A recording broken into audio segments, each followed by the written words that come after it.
And you know what that means. It's AEW Live Review on YouTube Live with AltJake and George.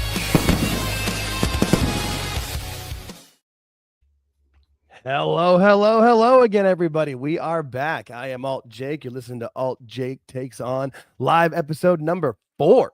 Knocking things out, buddy. With my friend George, as always. How you doing today? Number 4 is a great number. Nice. That was one of my numbers in soccer.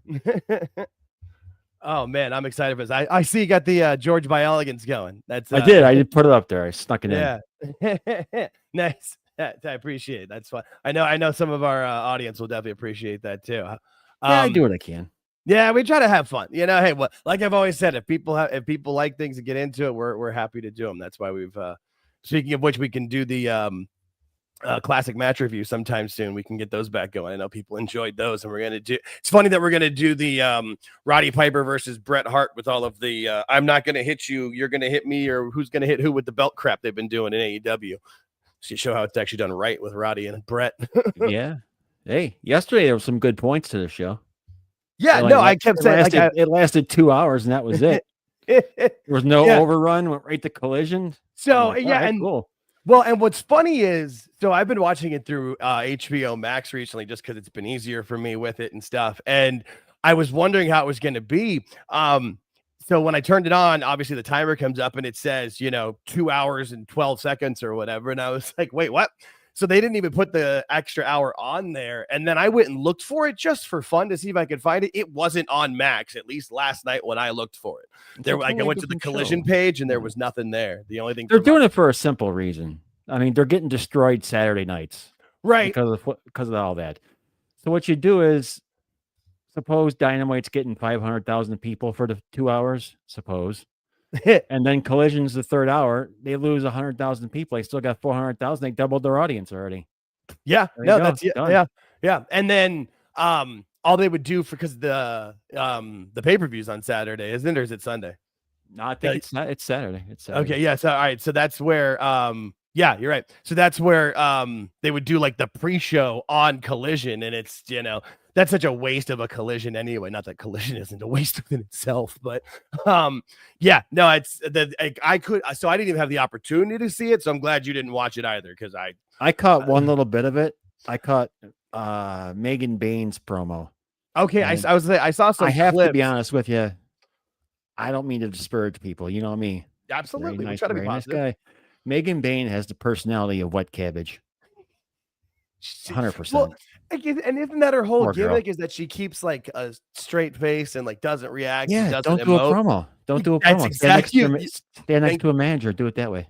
That you'll literally, you know me so well. It's like exactly where I was going. Like, give her Harley Cameron, let her be fun or something. I don't know, but yeah, no, I saw that, and then I saw that Orange Cassidy was on Collision too. Like, I think they opened it with Orange Cassidy and Kyle O'Reilly. It's just like, oh, great. Yeah, no, I didn't see it, and I didn't miss anything, so that's good. Yeah, we're just here for Dynamite, folks.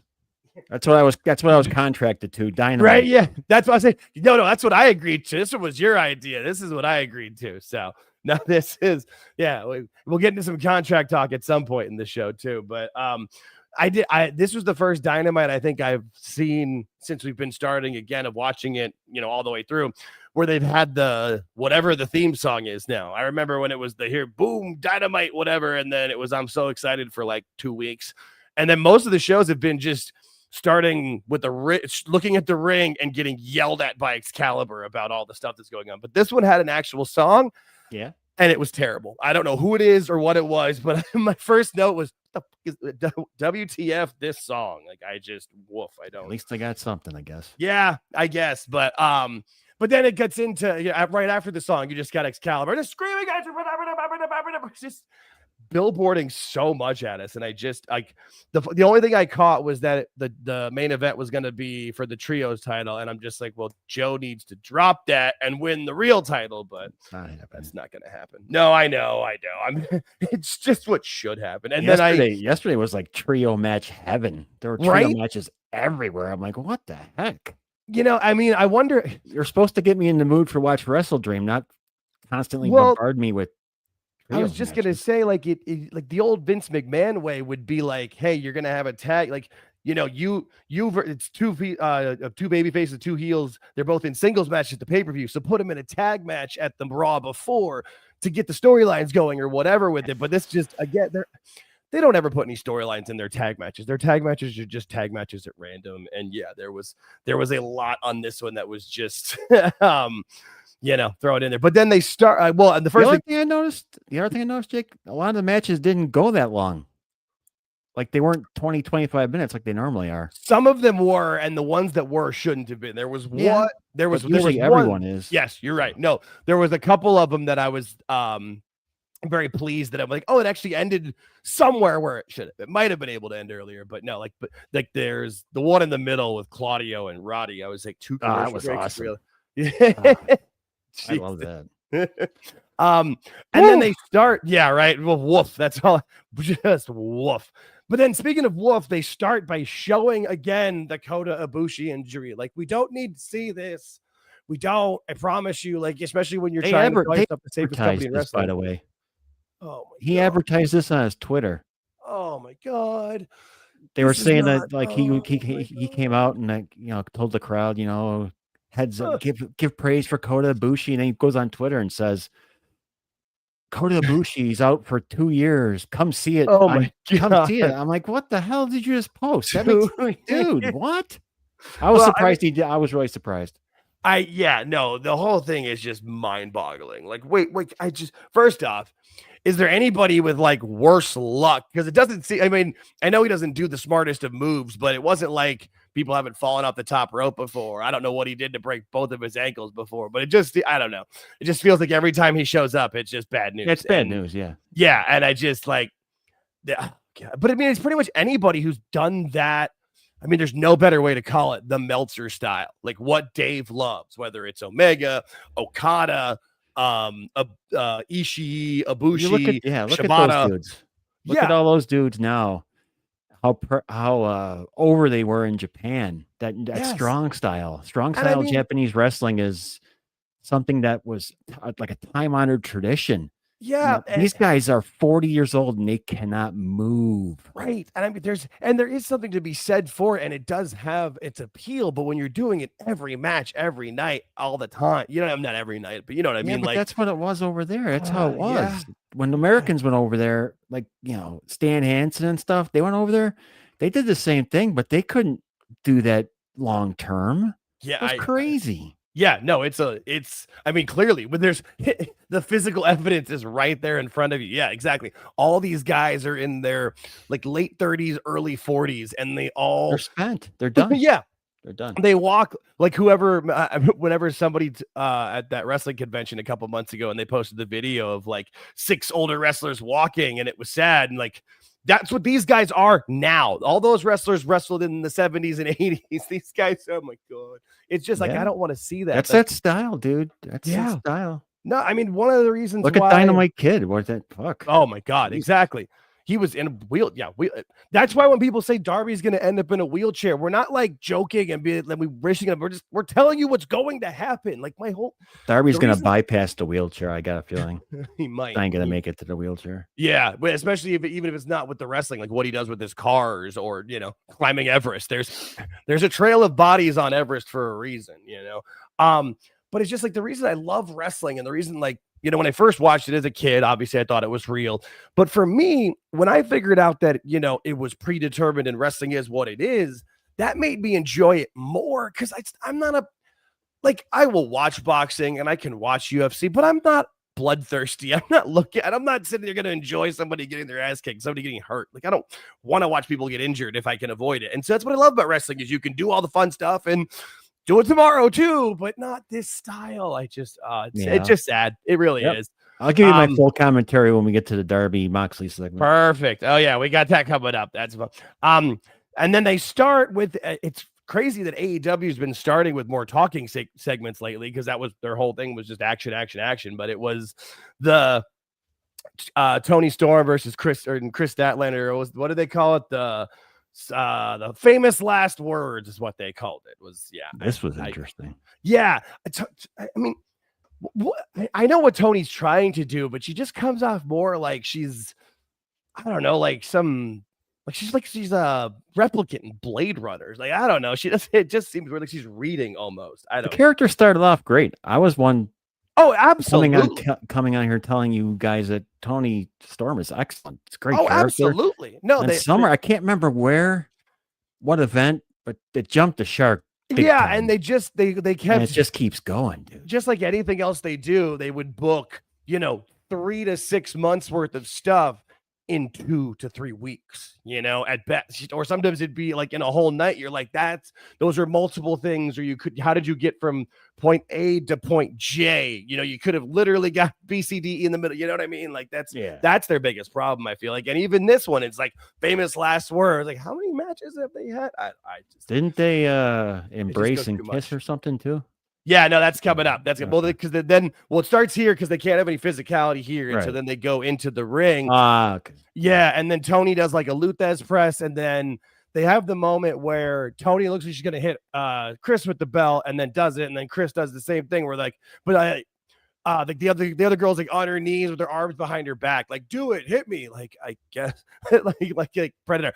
Do it. Like, I don't know. And then instead of hitting Chris Statlander, she kisses Chris Statlander, and Mr. Creepy over there on the right has become a meme as far as I've seen.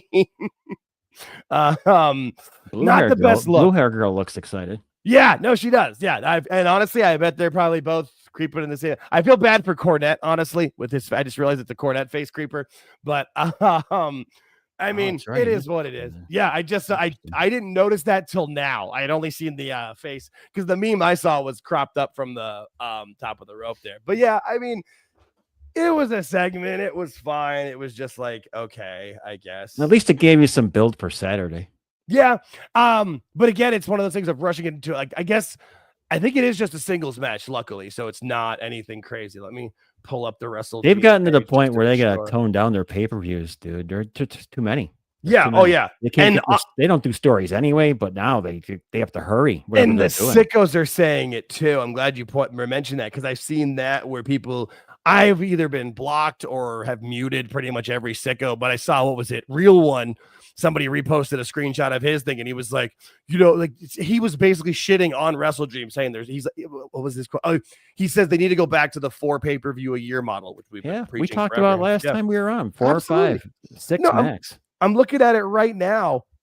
Yeah, 6. I think 6, you could even possibly pull 8 if you wanted to, but I think 6 is better because then you can do like your crossover ones and involving. Yeah, there's already 12 matches on this card. Granted, it does say 4 of them are for the pre-show, but still 12. Yeah, if it only ends up being 8 for the regular show, that's a bonus. But that's right. But it's not. Yeah, but wait a minute. Maybe. There's nothing coming up. I realized that as I said that, I'm like, maybe not. Like maybe that is, maybe because an 8-match pay-per-view, yeah, that's much more palatable than it might happen. 11. We'll see. Yeah, we're not going to say until we see it, right? I'm not. Yeah, because they've been known to do them like during the pre-show or whatever.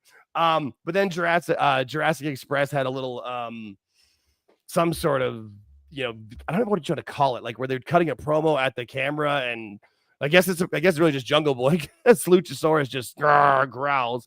I'm glad they didn't make them have some stupid trios tag name with like Jungle Mega or Kenny O Jungle Boy or something, because they always have terrible names. Yeah, this was actually almost interesting because they were telling the story of Kenny Omega doesn't want to be with them, and they don't trust him. So that was kind of a and that match comes up. Yeah, that match comes up in the middle of it, and there's stuff to it. It's just they cut that promo, and it was just, I mean, we get it. Like with Jungle Boy was, the Bucks lackey, and they used him and left him for dead. Like, I don't know. I just feel like anytime they bring this up, all it really does is remind people of CM Punk and, Brawl Out or Brawl In, and just just leave that in the past. And then we had the Gates of Agony and Ricochet, the Demand versus the Hurt Syndicate. Just look at these 2 pictures. This one and this one. Who looks like stars? Who looks like back to my boy? Wrestling? My boy's no. The one is right. No. There's 1 out of 3. Also, by the way, Mr. Cornette likes my guy too. By the way, yeah. No, yes, you're right. And I mean, hey, eye for talent, you know? No, I've noted, I've heard that too. I've heard multiple people say it too, of like, this guy's the one, he's the best part of, like, why is, and hopefully maybe he turns on him and gets to break away. You know, I think him beating the crap out of Ricochet would be fun to watch. I would get it. You can see it. You can see it in his work. You can see it in his body. You can see it. Just it's there. It's there. 100%. No, I'm with you. Thank you, D. Hit that like button, folks. We appreciate it. Oh, I see Wrestling Old Head and Mike Glass in the chat. Thanks, guys. We appreciate you guys hanging out. But this match was what it was. I mean, you know, they're like, you know, there's good parts, bad parts. Is this their third one? Yes. Third match? Yeah, because they had the pay-per-view one and then but the big thing of it was that this is the first time the Hurt Syndicate as a group have been pinned. Not so much. I mean, obviously they've lost and count outs or DQs or whatever, but this is the actual pin. Yeah, my boy got the pin over Bobby. Yeah, I was gonna say, I'm like, and I'm glad they did, because I was scared that was gonna be they were gonna give it to the other Toa or maybe even Ricochet. I don't know. I was concerned. I won't lie. I was like, oh shit. I think they see something in this. They have to. They have to. He is a star. He is talented. Or Lashley and MVP do, because they. I'm gonna go change my mind. Yeah, MVP and Lashley and Benjamin see something in this kid, because they've worked with him now 3 times.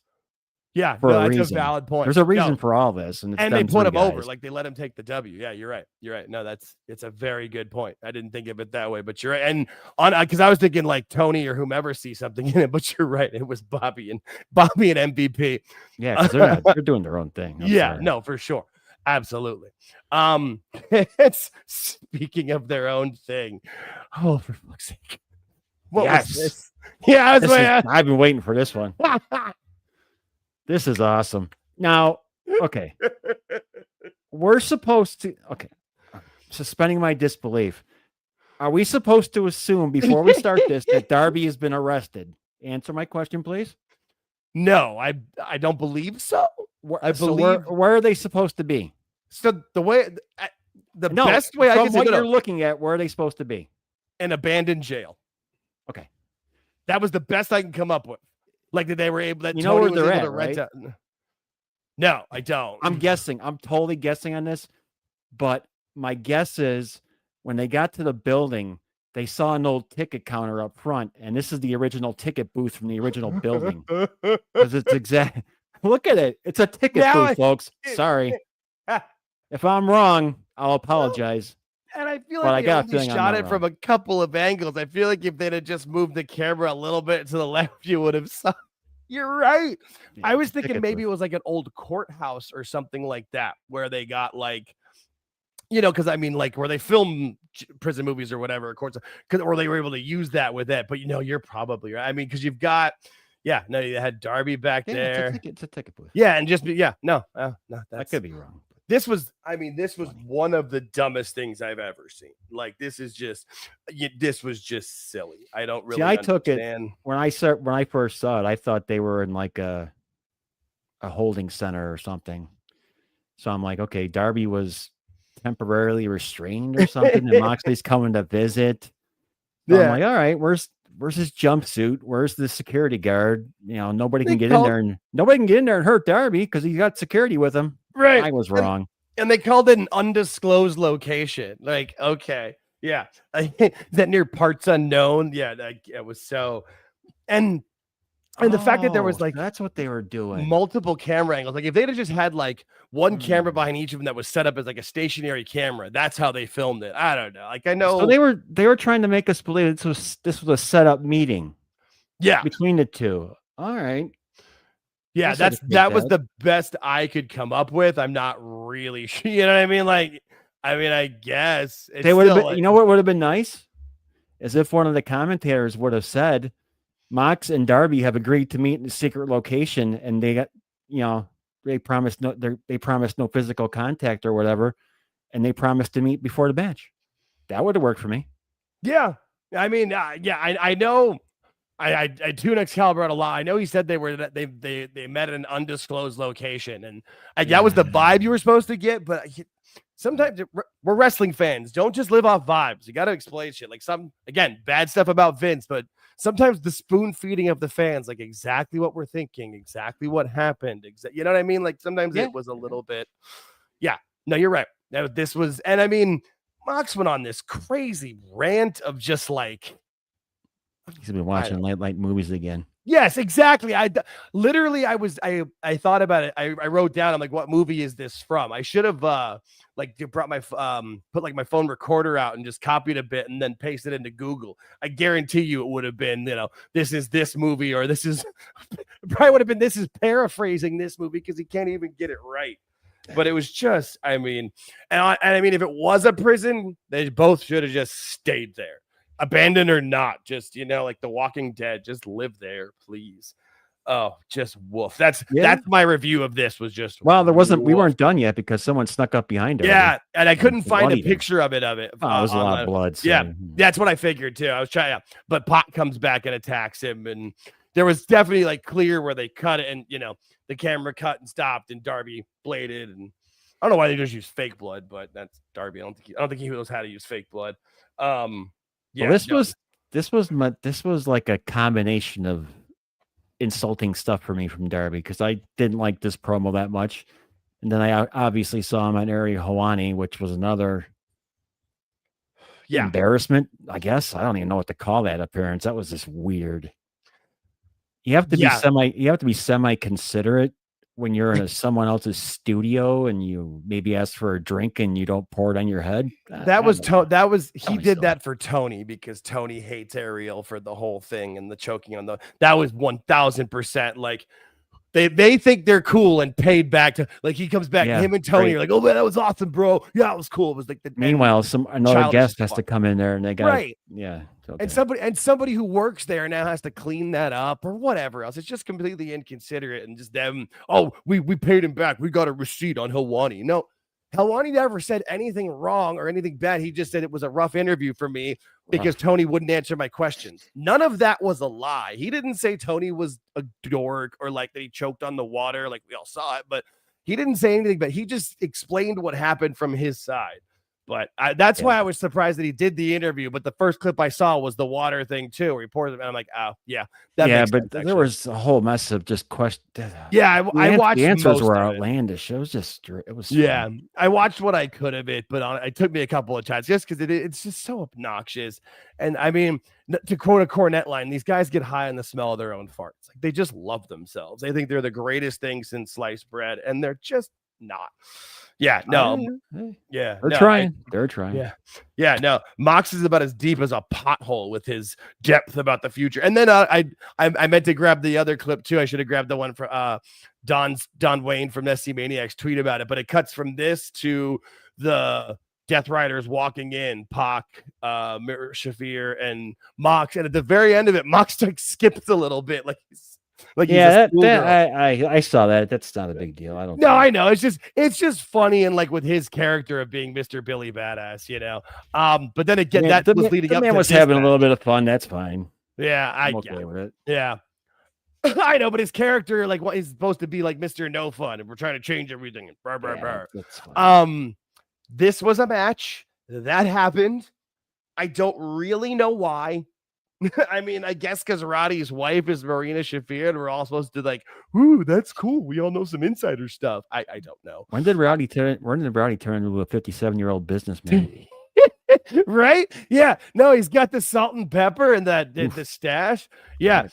He turned into a businessman from 1978. Yeah, I got no idea. I don't know. And like I said, I don't know why this match went on as long as it did. Like, it just doesn't. Are they doing something Saturday? Let's see. Was there a reason? Because Roderick Strong and the Conglomeration versus the Death Riders. All right. No. Okay, there you go. An 8-man tag match on the pre-show. On the pre-show. Oh, yeah. Ooh. No, FTR's on the pre-show, too. I heard. Yeah, they are. Yeah, they are. Yeah, FTR versus Jet Speed. Yeah, that'll be. And then Eddie Kingston and Hook versus To Be Announced. That's cute. And then I got nothing. I had it up, but I had to read that because I'm like, that just say TBA. And then you got Harley Cameron and Willow versus Divine Vanity, which is Megan Bayne and Penelope Ford. And then the other match on the pre-show is Roderick Strong, Orange Cassidy, Kyle O'Reilly, and Ishii versus Claudio, Squealer Useless, Daniel Garcia, and Pac. That's awesome. Wolf. I'm glad that's a pre-show match, but get Pac in while you can, because eventually right, he's going to get hurt or his visa. He's going to have visa. I was just going to say the next other. time he goes back to Newcastle, he's staying again for 6 to 8 months. Yeah, whether it's an injury, his visa, just because he can, because fuck Tony, I don't know. Yeah, this is the go home show for the paper. Yeah, no, there's nothing happening. So I figured that out at during the beginning segment with Tony and Chris, and I really wait. This is the go home show.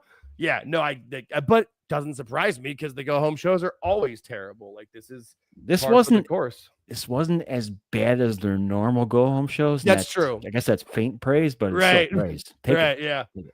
Yeah, you're giving as good as you can give here, man. You're trying. You're giving the best they can here. And then we cut to the this is what I've been waiting for. Oh no, this is what I've been waiting for because a couple of things. But because apparently Monday was Don Callis' birthday. First off, look at like the stuff on the plates. Tony Khan's birthday was just happened too, by the way. Billy Gunn, who's like what 64 now, and Tony Khan's birthday. I'm sorry. Tony Khan. I think it's Tony Billy Khan. Gunn. My bad. Okay, so now he's my age. He's a little bit younger than me. He's 43. Okay, Don was talking about his birthday on Monday. I didn't realize it had been TK's birthday. Did they do another one of those like after the show celebrations that he didn't put together but totally put together? I think. I'm sure they did. I'm sure there was something out there. Big birthday party. I try not to pay attention too much. Same, and apparently I didn't because I didn't know that. But good. I'm glad I missed it. What's your favorite part of this picture? My favorite part of the picture is the fact that nobody is touching their food because it's like that's the tiniest little shit. There's an obvious thing that's one guy's got it, no, the rest don't. What, the sunglasses or the mask? Oh, dude. Oh no, two people. One dude's holding the bottle. No one else I didn't even realize Archer at the bottom. He's good for Lance. He had it throughout the whole promo. He probably just took it home. He's like, "This is my pay. This is my bonus pay for this fucking shit. I'm taking this bottle of whiskey from this restaurant." No, and then behind them, they've got a video screen with Takeshita, who says that he's going to win he's trying to say he's going to win the New Japan belt. And then Okada hits a button, pulls up the remote and doesn't even look at the TV and hits one button. It's like, oh, I hit the wrong button. And, because they're setting up the feud between them, right. which like we've talked about, that could be good. But the whole point is then it cuts to Okada won the New Japan title. Not Okada. Not Okada, my bad. Takeshita. Sorry, my brain. I'm so mad about this. Kenosuke Takeshita won. He beat Zack Sabre Jr. for the New Japan title. I mean, look at this. He's sitting here with the belt, and we don't talk about this till an hour into the show. Like, I don't know. First off, what? Second off, what? Third, in their mind, they weren't going to show it until the segment runs. So I understand what they're thinking. But if you're going to do that, put this segment first or second in the lineup and then go right to this picture, because that was a big deal. It is. It's a massive deal. And again, and you know what? I didn't see any of the sickos complaining about it like they did when Trick beat Mike Santana at Slammiversary. Like, oh, they're burying them though. Yeah, this just baffled me. I can barely speak on it. Like my brain, this makes sense though. It makes sense because it makes sense for him to win it. Zack Sabre Jr. Yeah, he's just there. He's always been there. But that's the best way to describe this him. This guy should be a champ. He should be a champion. Yes, absolutely. We've been saying it for long, and the whole point of him versus Okada, in my view, is for him to go over and be the winner, and that the younger talent should in this situation, but we'll see how they book it. I was just shocked by this. I was just completely. What shocked you about it? The fact that I didn't know about it, and this is how I found out. I didn't know it happened on Monday. I knew about it. I saw it on, where did I see it? I think I saw it on Twitter. Yeah, I was surprised I Perhaps. didn't see it on X, but I'm usually pretty good about. And I was doing some family stuff all day Tuesday and all evening, so I didn't see anything then. So that could have been partially why. And then the number one reason though is like you said, this should have let off the show. Like you should have just been let off first or second. Tony Storm could have still been first. That's fine. Right, and then second. after that, have two titles, have two title spots right up front. That would have been good. There you go. Right after Tony and Chris, and it goes to the dinner scene, because then it did come into a, like after they show us that Kadosuke Takeshita won, it then does cut to the Callis family. They're all coming out for their. Yeah, you're right. This is the most trios heavy show. Because guess what? It's another trios match. This is the one with Kenny and Jobtastic Express. Go back to that picture for a second. Why does Don Callis have stuff in his crotch? Oh, that's just whoever I stole this from. I guess okay. Wrestling, which is odd because I literally took this from an AEW post. That's great. Yeah, Mark Davis is the most interesting thing to me because he's just some plain white dude. Black trunks, not in the greatest shape. Not saying anything bad, but he doesn't look like he looks like he belongs working the deli counter or something. Yeah, no, you're right. He just doesn't look, he looks like maybe at best he could be a bouncer, but probably just a busboy. Now, here's my thing. Why are people named Mark Davis so weird looking? I only know two of them. I got him and the owner of the Raiders. They're some weird looking dudes. Just saying. Hey, where's his tights way too high? That's a weird, and I know that's like a old school, I guess, like a tribute kind of look, but when you just have black tights and you aren't in the greatest shape, like if he was in good shape, you know what I mean? Like that wouldn't be as bad, but it's still bad. Jungle Boy back with his Indiana Jones look, which I do like. Oh, I don't know if you noticed in that first promo, he did have a knife because he was like whittling I don't know. He was whittling boy. That popped me. I forgot. I wrote that down. Yeah, because he has the thing in his pot. Yeah, the knife pouch. Yeah. Which that was fine. That was all right. I just, and then Kenny comes out and they have a trios match. And like the moment you see Josh Alexander in the match, you know who's winning, not him. The only way he can get a win is if you break your femur. That's the only way Josh Alexander's winning a match. Yeah, right. That's a good point. A dub's a dub. You're right. Mm-hmm. I just I don't know. And then after, the Don Callis family loses as per usual, then the Bucks come out and they try to do, I forgot they super kicked. These were the worst super kicks I've ever seen. It's like they went to kick and they stopped. They just stopped their foot. It was weird. They did it twice. And I'm watching it going, that's so bad. There's no follow through. You just stop. It was obvious. Like, wait a minute. Yeah, no, you're right. I'm watching it going, what? Yeah, no, you're right. It was just like, hey, what? Huh? Yeah, no, I got it. Just, I don't know. And I mean, I get it again because you're trying to set up the match on for WrestleDream, which I think is just a regular match. Just tag. Oh, it's the $500,000 cash prize. That's not actually. Of course it is. Right? Yeah. Well, just so what is it? Balding Buck can go blow it at the casino. He's a gambling addict. Yeah, which that's so funny. Let's make fun of that. That's hilarious. Gambling addiction's funny. But they kind of ruined the match because the match was actually pretty decent. The trios. I don't like trios matches, but this one was all right. Yeah, no, they were moving decently well within it. Where I was thinking like there wasn't as much of like I'm just gonna stand there and wait for to be jumped on. Was it like quail? Was that what JR said they were? Yeah. But it was fine. I mean, it was what it was. I didn't really. The only thing was like, I don't know what it specifically is. He doesn't look bad per se. I just think Kenny just looks unwell. Is the weird. Okay, yeah, you're right. Yeah, that's probably what it is.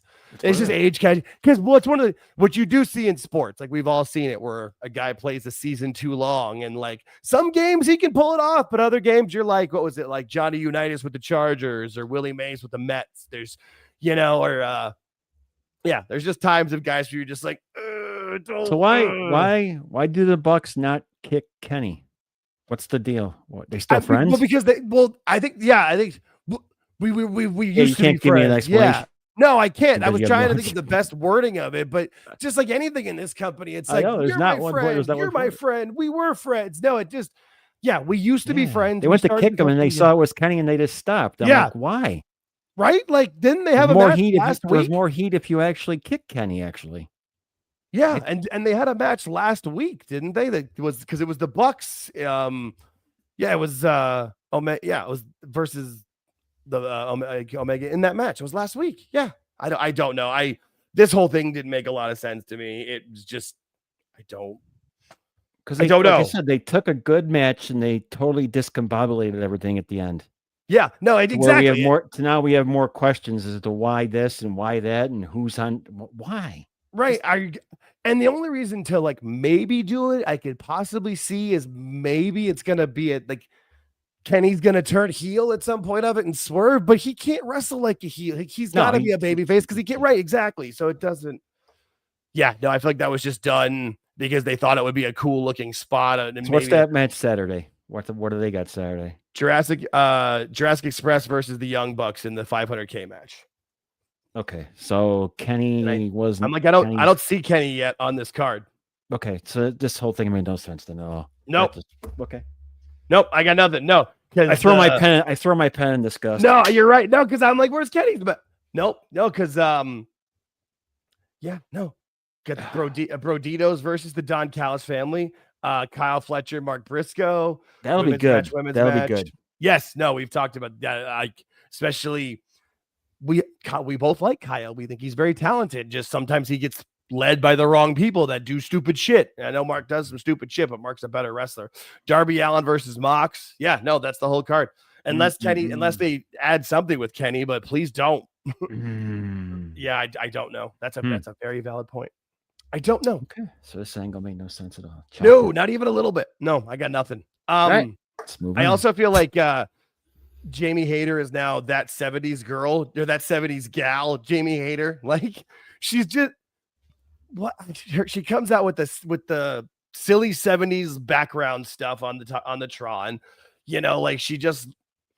I don't really get the look. I don't really get the gimmick. I don't really understand what's going on with the Thekla and her group too. I forget what they called them. What do they call them? The sisters or something or other. Oh yeah. Are we supposed? So we're supposed to think that now Jamie Hayter has 18-inch pythons?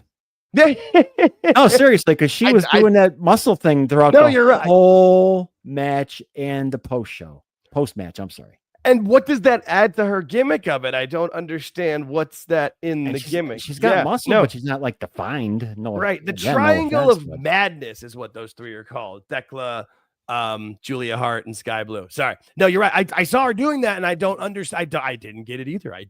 I just assumed that there was something that I missed or didn't understand, or maybe that I didn't catch before. Because until we decided to start doing this, I hadn't really paid that much attention to AEW. So I don't know.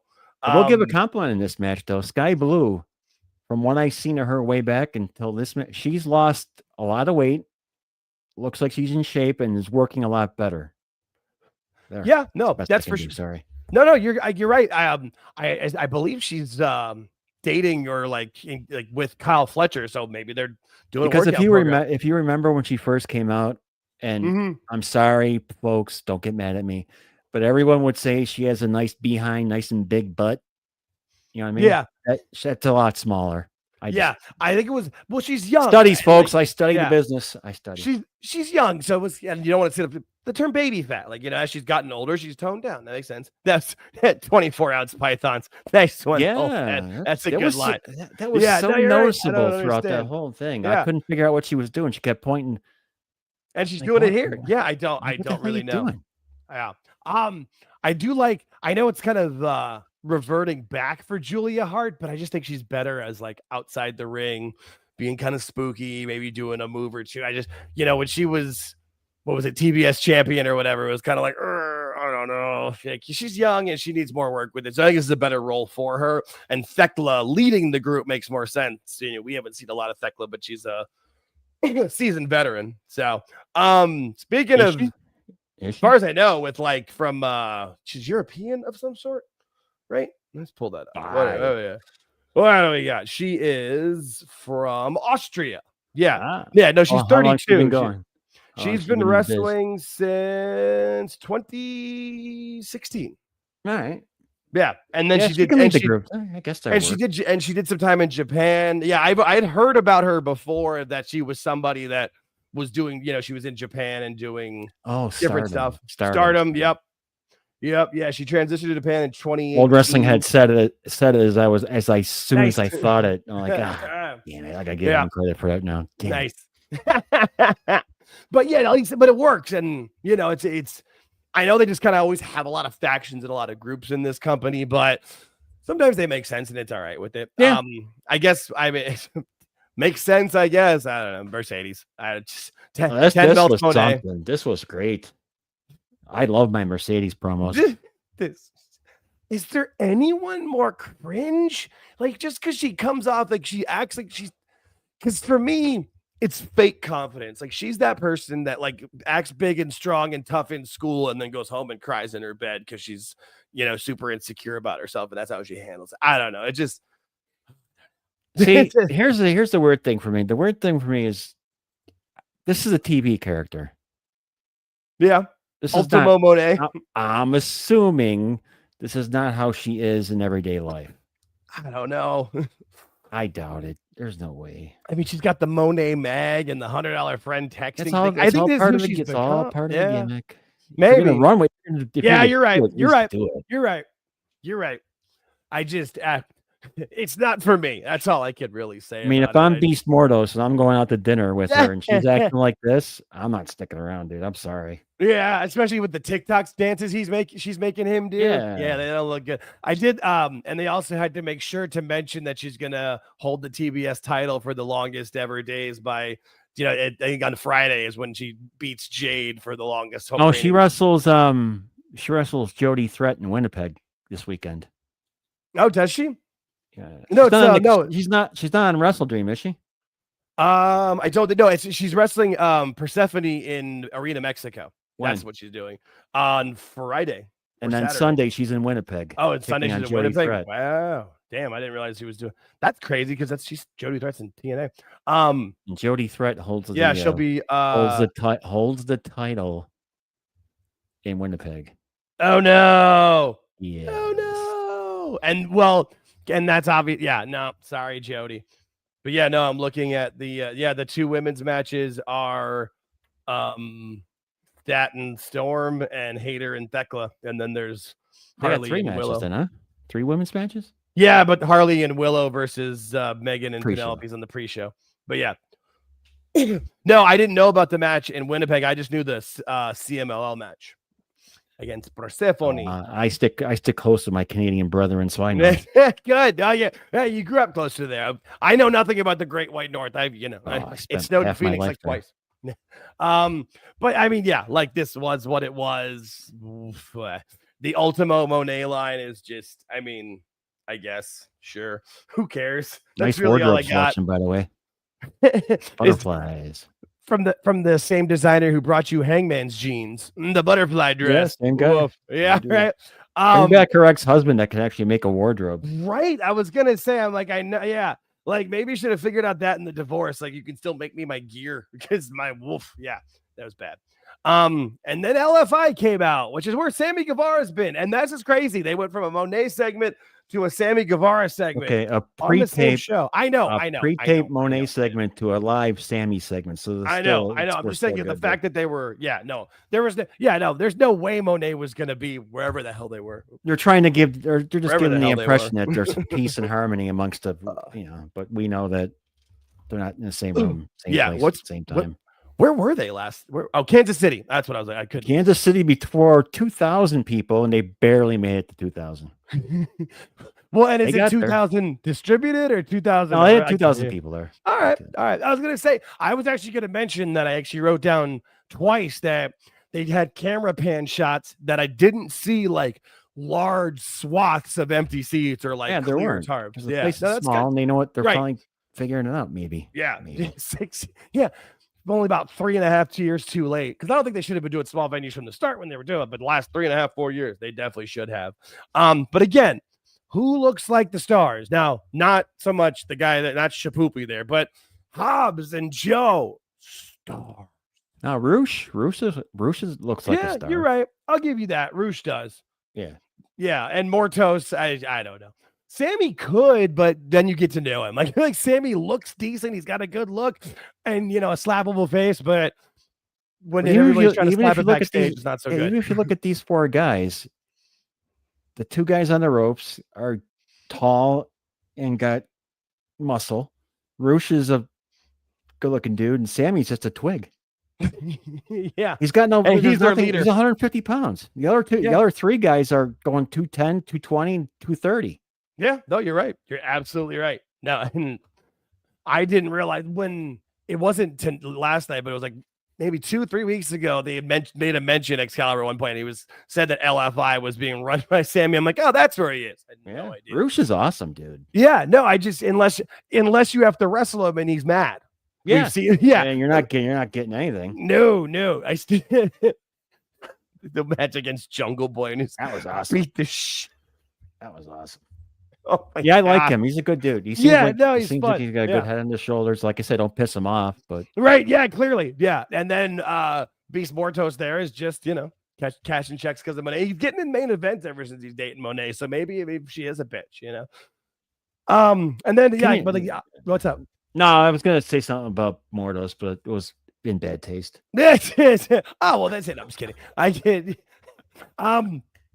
I was hoping that the Ops were going to lose this match again so that Joe could get away from all this, but I do think it is Joe slowly going to turn heel and be more on his own. Hopefully that ends up with maybe Joe and Hobbs having a program after this, because obviously Joe's not beating Hangman for whatever stupid reasons, but I'd be cool with that, where if Joe thinks Hobbs cost him the title or whatever, and then Joe versus Hobbs feud just to get better work from Hobbs. I like Shibata in this match, which I've never said in my life. Wow, I was what? No, I'm just kidding. Yeah, I thought. No, I get you. I thought he did well in this match, and Joe. You can see Joe was kind of coaching him. I'm not coaching him. I get you. But he was kind of telling him, like in the beginning, stay out of the ring, let Hobbs go first.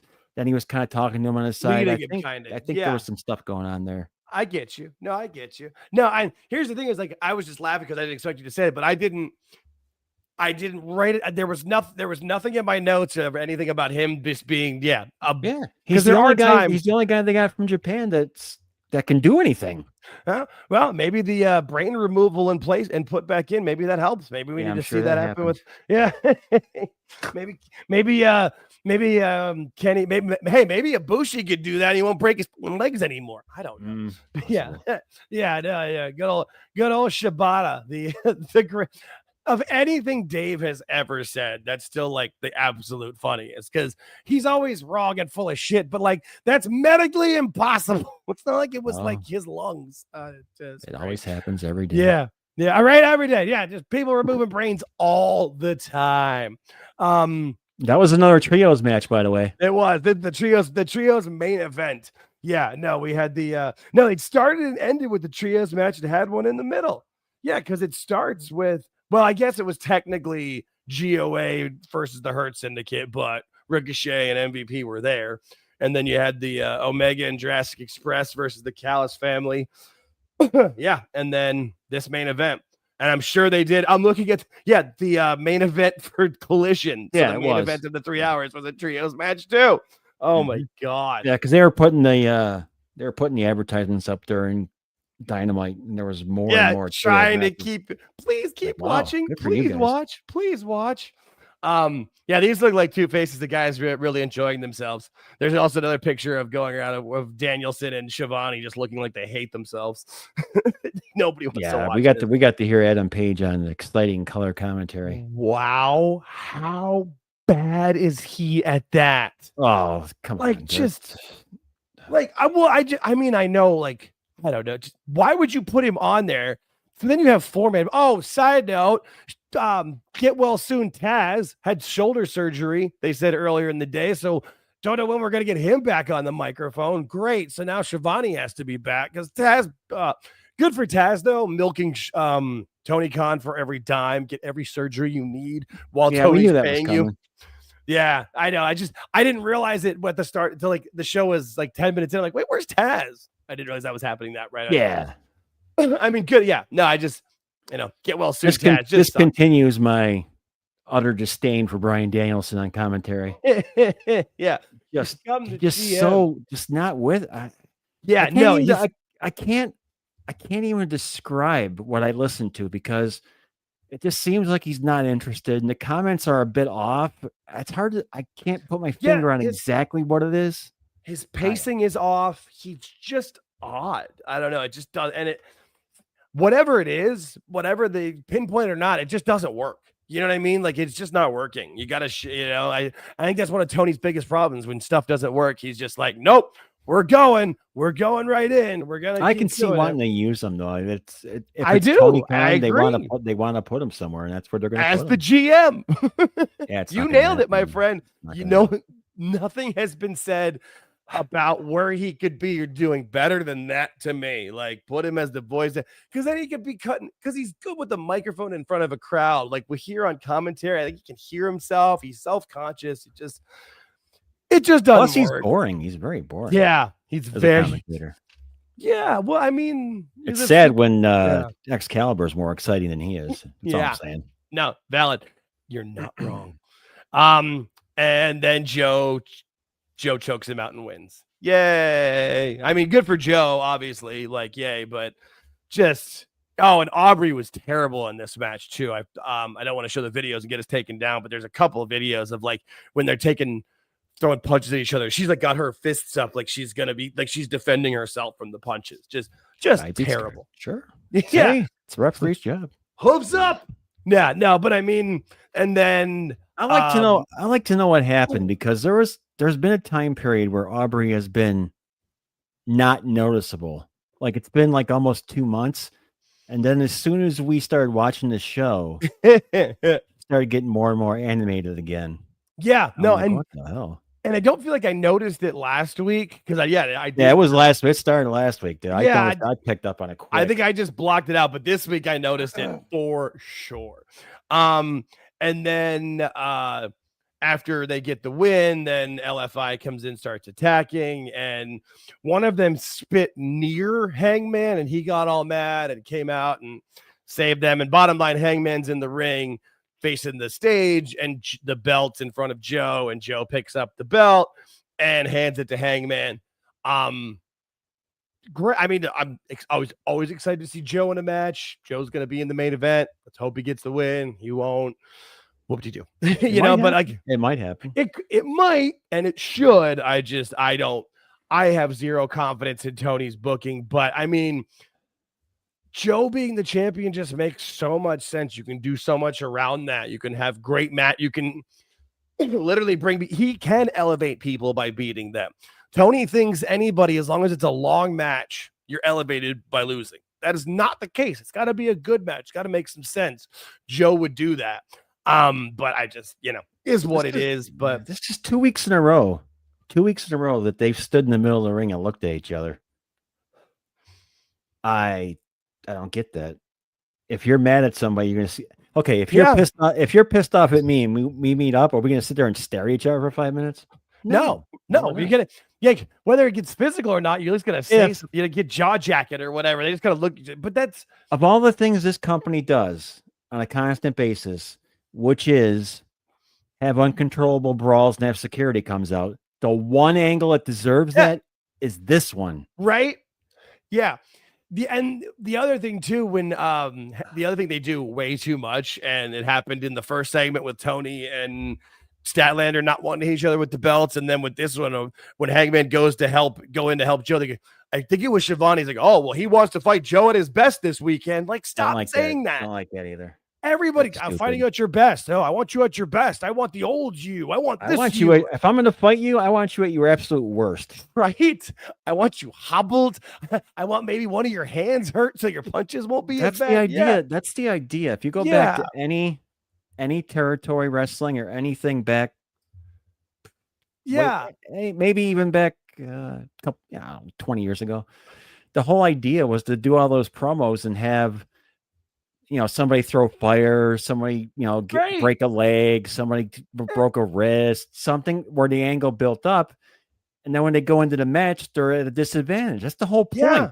No, exactly. And just Okay, so if you want to have the baby faces say that or whatever to a point because you want to have the baby face being noble, okay, fine. But they do it all the time. And then but the problem is they also have heels do it. They a lot of times will have heels do it too. And yeah, there's just no point to it. It doesn't have like if you want to bring up your valor or your valiance, but it doesn't work. And when you again, like anything else, they do it all the time. Oh, they gotta be at their best. They want you at their best. Yeah, but they didn't need to be said. And like the moment Hangman runs into the ring, that's the first thing Shivani says. And it's like, you son of a. Yeah, but they don't define heel and babyface here. That's the problem. They don't. If you actually made Samoa Joe a heel in this company, people would boo him because that's what he does. He's a good heel. Yes. It's not defined. Nothing's defined. Like Adam Page is supposed to be a babyface, but it's not defined. There's no definition. The crowd just goes where they want. It's very confusing to me sometimes to watch this show because I can't figure out who's who. No, you're right. And I know people say like, well, that's just wrestling because like, oh my God, the fans sing Seth's song. I'm like, they do because they like the song. But the moment he starts speaking on the mic, most of the fans turn to boos. You know what I mean? But like, when was anybody aside from Don Callis who gets on the mic and really just gets booed in AEW?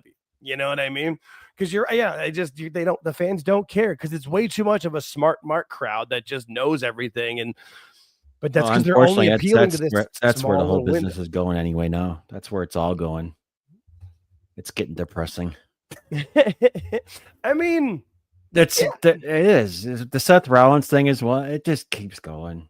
It's apparently not going to be going for Seth for a while, so we'll talk about it later. But I mean, like, there's a point. Like, I still feel like within most of WWE, when I watch it and I listen to the crowd, most of the crowd, aside from this, because everybody likes to sing, like that's fine.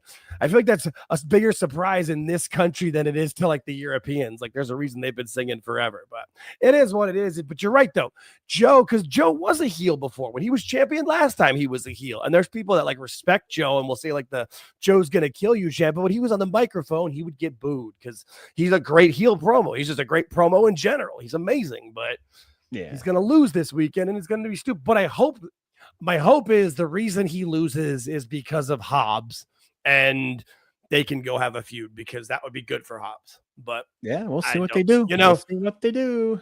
Right. And hopefully like the group breaks. Yeah. Even Hobbs, old head Hobbs needs to go out on his own. He does, but break off with it. And then, so that was Dynamite. That was the show. Like I said, for me, it cut off right after this. I didn't get anything into Collision, and from seeing the rundown and breakdown, thank God. But on TV, they just ran right into it. Like they stopped Dynamite right at the top of the hour, and they started Collision right at the top of the hour. What they did was they said Dynamite's over and Collision will start next, and the screen went black for like 3 seconds, and it came back up. They've done that. Logo. They did that when they used to do the Battle of the Belts. I remember that. And all that proves is that they can hit their times if they try. Oh, that's not the issue. They just do that. Tony likes doing that. He likes having the overrun. He thinks it works.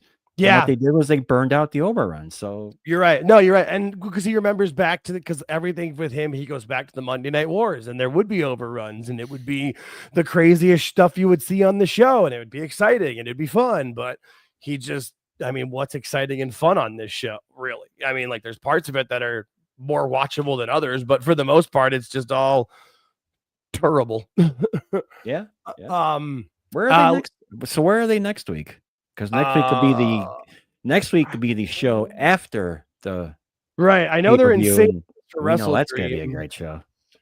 I know they're in St. Louis for WrestleDream. Let me see. They gotta be in that general area. Probably. Let me guess before you tell me. No, you're good. I gotta look it up anyway. Okay. So take your time. Okay, St. Louis on Saturday. Chicago. Good idea of the distance, but wrong direction. More south, San Antonio. Okay. All right. Yeah. But you're saying my kind of idea. I mean, San Antonio's a little bit further south, but like still I agree. Yeah. But in San Antonio, Texas is always good. I guess we just get into it for a quick moment of it because it did happen. It's funny, we talked about this off air. We weren't really going to talk about this much, but then some stories broke. I was at least going to bring up why did they debut Andrade 2 weeks ago, and then we haven't seen him since. And we come to find out that it might be due to some legal issues and that he did have a non-compete. Yeah, this is all legal mumbo jumbo, boys. Right.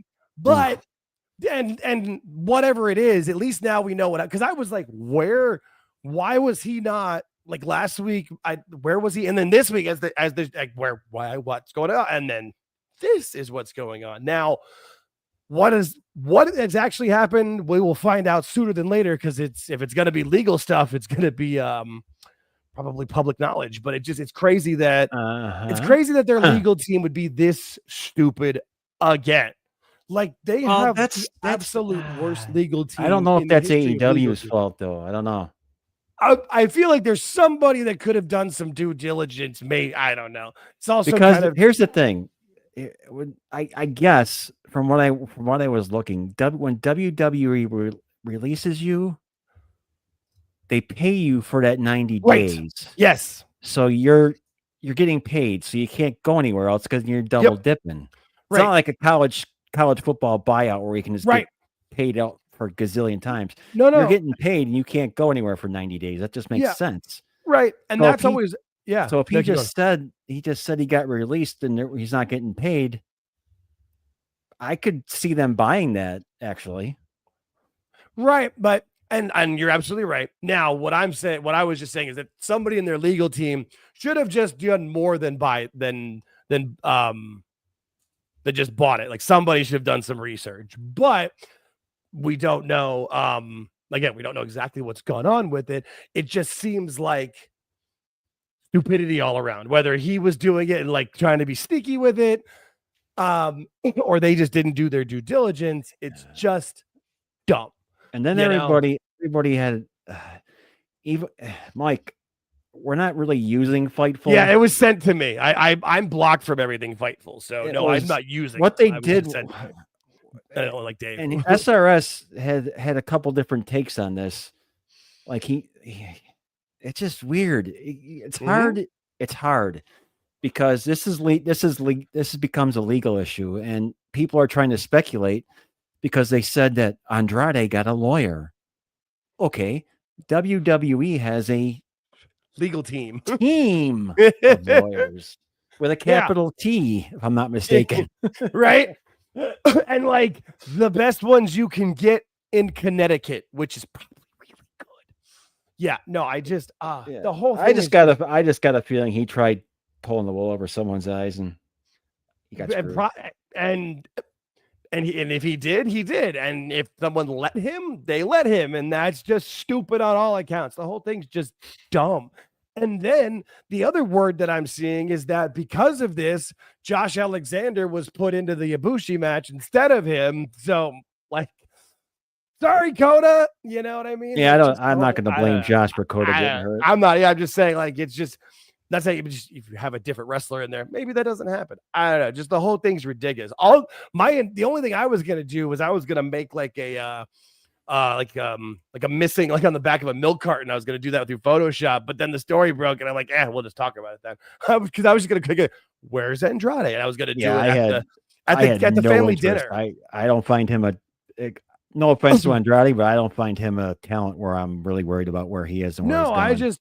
It's less on him and just more of like, what is this company doing? How are you going to bring him back in a big moment, have him attack Omega, and then he's not even at the Callis family dinner scene? Like that was where I was just like, the hell. I was just going to put up the milk carton after that when we were talking about the Don Callis family and just laugh at it and move on. But now it's apparently an actual story, which is just, Yeah, like it's going to get better.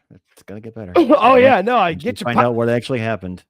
Right now, everybody's just speculating. Yeah, no, for sure. They say that they have. No one knows. Nobody knows. And especially not anybody that's doing quote unquote reporting in this industry. They're like, they might have a source, but is that source truthful? Well, like they might act like I'm sure Sean has somebody in WWE that he talks to, but do they actually have information or are they just fucking with him? The guy that runs the copies? Yeah, making copies. Yeah, no, I don't know.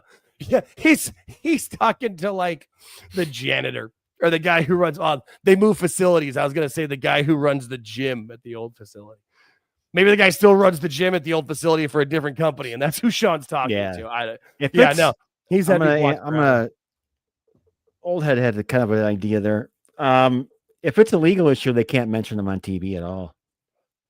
That would be the problem with that theory there. But it's a good idea. I would have done the same thing. Say he got arrested for attacking Omega, and that's why he's not on TV. Oh, I like that. But like I said, if it's which it seems to be now. I don't know for sure if it's a legal issue, but it certainly seems like it's heading that way. You can't have a legal thing on TV and stuff. Yeah, which that's actually a time that you can't mention somebody. It's funny with sometimes people think like, oh, you can't mention another talent, another company at all. It's like, that's not how it works. You can't, like, they can't just call him Andrade on the TV. Like if it was just in regular situations, they have to call him Andrade El Idolo. In this situation, you cannot mention him at all. It's like, it's pending litigation, whether it's got to legal or not. I would put this under the pending category because it's gonna happen. Yeah. He has his moments, old head. He's got his moments between the two of us. Yeah. Yeah, no, the whole thing is just, I'm not surprised by it. It's just more of this shit doesn't happen to WWE for a reason. Somebody on that legal team would have, double checked that, confirmed, just make sure it's true. Yeah, because I think you're right. Andrade probably just trying to pull the wool over it, but there's also saying that, if he goes, the ramifications could be really bad for him for doing that. So sitting out we shall see. Yeah, right. Yeah, we shall see. But if he wasn't getting paid, I don't know. That's the other reason why I like the 90-day no compete clause when WWE releases someone. People act like it's a death sentence. Like, oh, it's the worst thing ever. They can't work for 90 days. They're getting paid. Getting paid. They're getting paid, and they have everything that they had, just not going to work during that 90 days. And just because they can't work somewhere doesn't mean they can't contact people. Listen to Matt Cardona's story. He got fired on April 15th. By April 17th, he said he's booked through like the summer, like through all, you know what I mean? Like if you put in, like you can make it work if you're smart about it, as we've seen. But yeah, just like the internet wrestling community loses their minds about it and they don't know exactly how it happens. But that's typical. Well, I mean, that brings us to the end of Dynamite. But I think if you want, tomorrow we'll do the weekend review show. Sure. And then Sunday we got Spaces, and we can talk about WrestleDream on Spaces. Woohoo! Yeah, no, we can. No, yeah, yeah. Oh boy, WrestleDreamy. Oh boy, if you're gonna watch WrestleDream, and you got anybody listening, if you're gonna watch WrestleDream and come on X and you want to review it with us, feel free. Because I don't want to do it by myself. It's going to be a long show, so we'll have a lot to talk about. So also too, everybody, be sure to come back here on YouTube in about an hour. I say about an hour because they normally start around 11. That's Eastern. My intro for you. All right. After our show's over, around 11 o'clock Eastern, Dis and Awful have a show, and I think tonight there's a very special guest on This Is Awful. It is. Yes, sir. Me. Yes. I am joining them tonight. This should be a lot of fun. Let me get Awful's channel. I feel like most people have it, but if not, let me just throw Awful's channel in the chat here. Yeah, no, I will be joining them. I don't know if I'm going to come on right at the beginning or like join them halfway through, but we'll figure it out. But it'll be fun because I know we're going to talk about the Andrade stuff. Dis said he has a couple of funny videos he wants to watch, but it's like more like the late night party vibe. So it'll be fun. Yeah, they got the music. They got the music going in the background. Yeah. Right. And if you don't know how it's going to interact, just listen to either one of our 2 episodes of Spaces with Awful or the episode with Dis. Some of the most fun we've had, like, just making each other laugh. Like, no, I'm really looking forward to that. That should be a lot of fun. This Thursday night lineup is pretty awesome. You got SD Maniacs at 7, us at 8:45, and Dis Is Awful at 11. That's a great Thursday night. And thank you, Brad Becker, for posting it all over X today. The Thursday night special. It was awesome. We appreciate that so much. And me being on the West Coast, I like wake up to that. So that was a very nice thing to see, and all the engagement and fun with it. No, it's a good little lineup. It's like the old NBC must see Thursdays back in the 90s when people still watched actual television. Right. That little lineup is good. We found a nice little spot here. We did. No, it really works out well. I was it was another one of those things, kind of like the Spaces idea, where I was unsure about it going into it, but I went in full force, and look at that. Been a shit ton of fun so far, and we'll continue to be. We will. Myself for thinking about it. Yeah, no, I appreciate it. No, it's a great idea. Well, and it's one of those things, like we said, hey, if nobody watches and it's not fun or we stink at it, we It's don't do it. fun. Yeah, it's great. No, plus too, it for like as terrible as AEW is, I'm watching it knowing that I'm gonna talk about it like this, and you just think of stuff of like, well, that'd be funny to say, or what the hell was that? Or did anybody notice this? No, it's a much better way. Thanks to everyone for joining chat tonight. We had a good turnout, I thought. Yeah, absolutely. Good. That was yeah. Hit the like button for us, please. Please, yeah. Every like, every subscription, every share, all of it helps move us forward in those crazy YouTube algorithms. But no, this is a lot of fun. I'm looking forward to next week, next Thursday, 8:45 p.m. Eastern Standard Time, right here on YouTube. We'll get our weekend review show out tomorrow here on the YouTube channel as well. Spaces at 8:05 p.m. Eastern on Sunday. I'll be on This Is Awful in about. They usually go around 11 o'clock Eastern. Sometimes they're like 5-10 minutes late, but we're figuring it out. All depends on Awful's mic situation. Right. I was just going to say, as long as you don't have sounding like he's back here. Yeah, no, we'll be good. Or he sounds like he's right about here. Right. Talking. Or he's literally like eating the mic. He's awesome, dude. Yeah. I'll leave my thoughts on this note. Don, Johnny, Jake, George, Dis, and Awful. Yeah. I consider us a friendly group of people. Absolutely. And we're all friends, and we've become friends basically. Absolutely. YouTube. That's awesome. So yeah, no, for sure. Those are people that I would legitimately consider my friends, as opposed to like weird internet acquaintances. No, I love all you guys, and I'm happy to be doing this. It's a nice little mix and a fun time for sure. So yeah, if you guys came in late, check out the replay. It'll post onto YouTube shortly. Anything else you want to cover before we get out of here? I got emotional right there. Sorry. I love it. That's awesome. That makes me happy. Awesome. Well, thanks everybody for listening. We will catch you next week. Peace.